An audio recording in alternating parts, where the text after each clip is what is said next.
poslušal, nič kritiziral, lepo je bil bogljiv, ker imamo poslušal, kako mu pridiga. No in nekaj se zelo rada spominjam tega, kasneje, ko sem brala njegov roman o zaporniškem življenju, sem se spomnila tega tudi. Namreč vzel je z žepa vžigalčno škatlico, ne cigaretno, ampak vžigalčno, majhen svinčnik tako letov in je pisal. Pisal je, če sem rekla, kaj da mi ni všečen dol in se napisal tako le noter. Jaz sem si mislila, sem se resno držala, ampak sem si mislila, malo se z mene norčuje. Kako me bo resno vzeti takle mačka? Ena profesor socialist, pa lepo. Ne, lepo je pisal in se mi zelo ljudno zahvalil, torej priklonil se je z eno eleganco.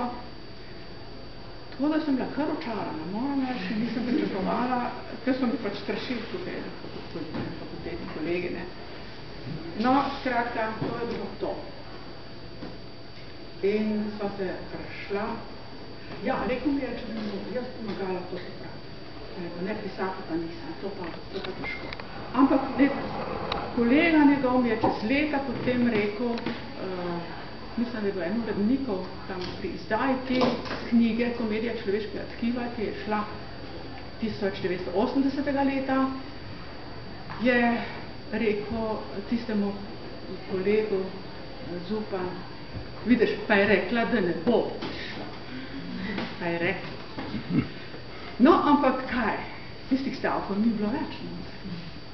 Tiste stavke je črtal. Priden je bil.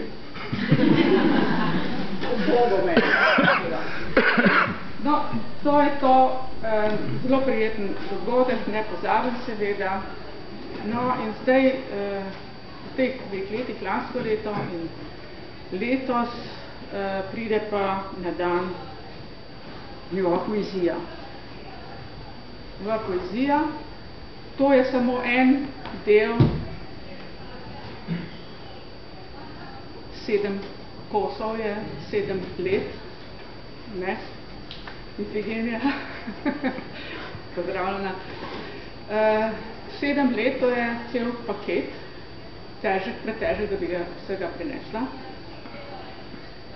Pesmi iz zapora, lansko leto izšlo, in tukaj samostojna knjiga, obsežna pesmi s prostosti.